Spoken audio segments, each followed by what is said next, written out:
Chapter 26. In a way, Schaefer thought as he wound down the alley past the compound's latrines and out into the jungle, Schaefer was right. He had been followed to the camp, just not by his people. He no longer heard as many explosions, and the gunfire seemed to have stopped completely, to be replaced by the sound of men screaming. From the screams, Schaefer figured that those things were taking their time to enjoy themselves with Echeverria's surviving men. That would keep them busy for a little while, but it wouldn't be long before they remembered why they were there and turned their attention to him. And when they did, the thing on his neck would lead them right to him. "Goddamn dog collar," he growled. He ran on, trying to think. He still had the Kalashnikov, but somehow he didn't think it was going to do him a whole hell of a lot of good against those things, not when they could take on Echeverria's whole private army. He was alone in the jungle, didn't know where the hell he was, not even what country he was in really, with no supplies except the stolen Kalashnikov. He still wasn't completely over the injuries from his fight back in New York, let alone the batterings he'd gotten here. His wrists and mouth were bleeding. For all he knew, the goddamn gun wasn't even loaded. He hadn't had time to check.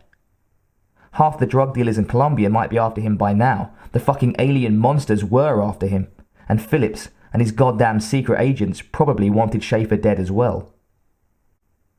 He paused to catch his breath and decide which way he should go. He looked around at the jungle and saw nothing but green in every direction, except the one he'd just come from. He could still hear men screaming, but the shots and explosions had stopped completely now. Oh, he was in great shape, he was. What was the old saying? It's always darkest before the storm, was that it? New age shit, Schaefer thought, as he was knocked to the ground by a flying tackle. The Kalashnikov went flying. Schaefer rolled over and looked up. He was royally pissed at himself. He hadn't heard the guy coming, hadn't seen a thing. He never used to let the bastard sneak up on him like that. At least it wasn't one of the monsters. It was one of Echeverria's men, in a leather vest, brown Levi's, and a t-shirt. He was standing over Schaefer, straddling Schaefer's legs and grinning, pointing an AK-47 at Schaefer's head. "What the hell do you want?" Schaefer demanded. "You planning to drag me back there? Think that's going to do Echeverria any good?" "Echeverria's dead," the man said.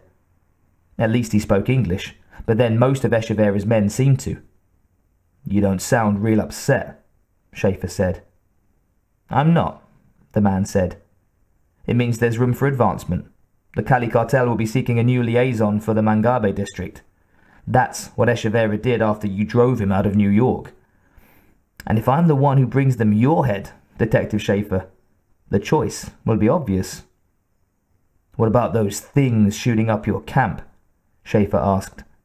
"If we don't get the hell away from here, you aren't going to have a chance to take my head anywhere." "Your friends? Why should they bother about us? They have the camp, the drugs. They might look for you.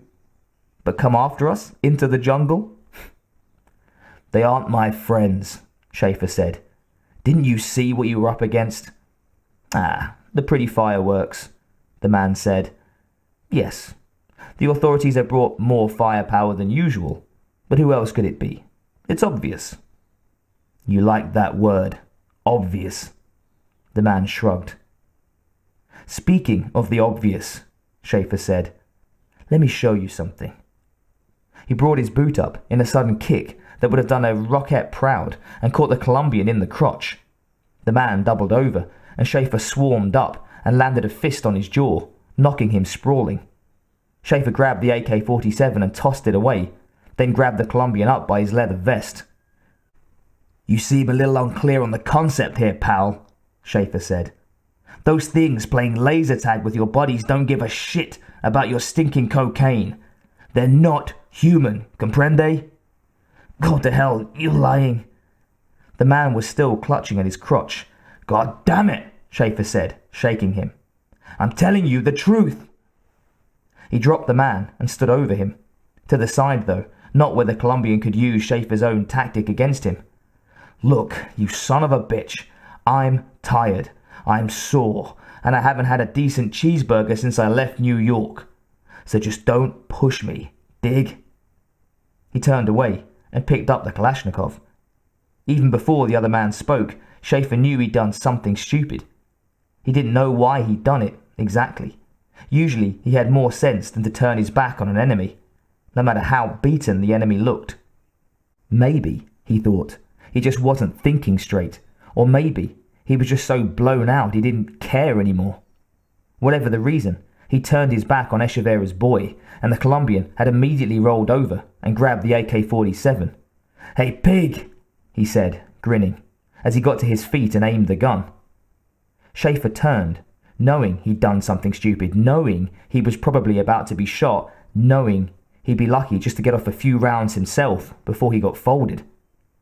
He heard a burst of automatic fire, like a gigantic steel zipper, and he didn't even have time to tense. And he saw the blood blossom from the Colombian's chest, and realized that it hadn't been the AK-47 that had fired. The man who had wanted Echeverria's job wasn't going to get it. He folded up and fell to the ground, the AK-47 beneath him, blood soaking the smooth metal. Standing behind him was General Phillips, a smoking gun in his hands. "What do you know?" Schaefer said, marveling. "The goddamn cavalry." Phillips frowned. He was in no mood for attempts at wit. This had been too damn close. He needed Schaefer alive if he was going to trade him to the aliens. He should have just picked him up at the crater, instead of getting fancy with the separate rendezvous and pickup. Both parts had gone bad on him. At least it hadn't been the aliens who took out Decoy Niner and got Schaefer. Phillips didn't know who it was, and he didn't much care. The important thing was that he'd been able to track Schaefer down, and Schaefer was still alive.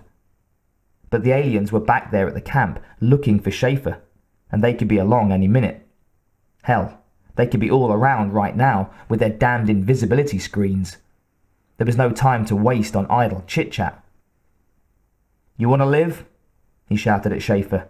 "Then shut up and follow me." He turned and started dog-trotting through the jungle, not bothering to look back to see if Schaefer was following. But Schaefer was following. He wasn't stupid enough or exhausted enough to pass up a miracle like this. A moment later, as blade-like leaves whipped against him, Schaefer caught a flash from the corner of his eye. He turned his head and saw flames and white fire erupting somewhere in the direction of Echeverria's fortress. The roar came a second later. "Hear that back there?" he shouted to Phillips. "Your foreign friends are taking down Echeverria's drug empire piece by piece." Phillips glanced back at Schaefer, then at the mounting column of smoke. "Drugs?" he said. That made sense. Who else would have a base like that out here in the middle of nowhere? Schaefer nodded. "Hell, I'd put them all up for departmental citations if I could figure out where to pin their medals." "They don't give a damn about drugs," Phillips said. "They don't give a damn about this Echeverria, whoever the hell he is. They don't give a damn about anything." The two men burst through a final wall of brush into a clearing where a helicopter waited, rotor turning slowly. Phillips slowed to a walk and turned to Schaefer. "Except you," he finished, raising the gun.